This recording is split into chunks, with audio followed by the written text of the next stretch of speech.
How to lock Facebook profile officially. Hello everyone, I am Bishaka and welcome to our channel. Now let's get right into the tutorial.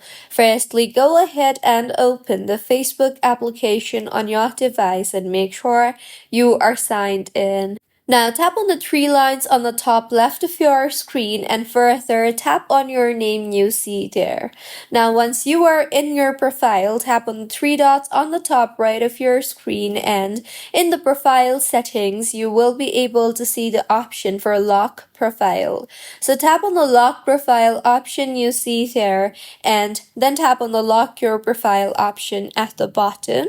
And with this, your profile will be locked successfully. So this was about how you can lock your Facebook profile officially. If you find this tutorial helpful, please like the video and do comment if you have any queries.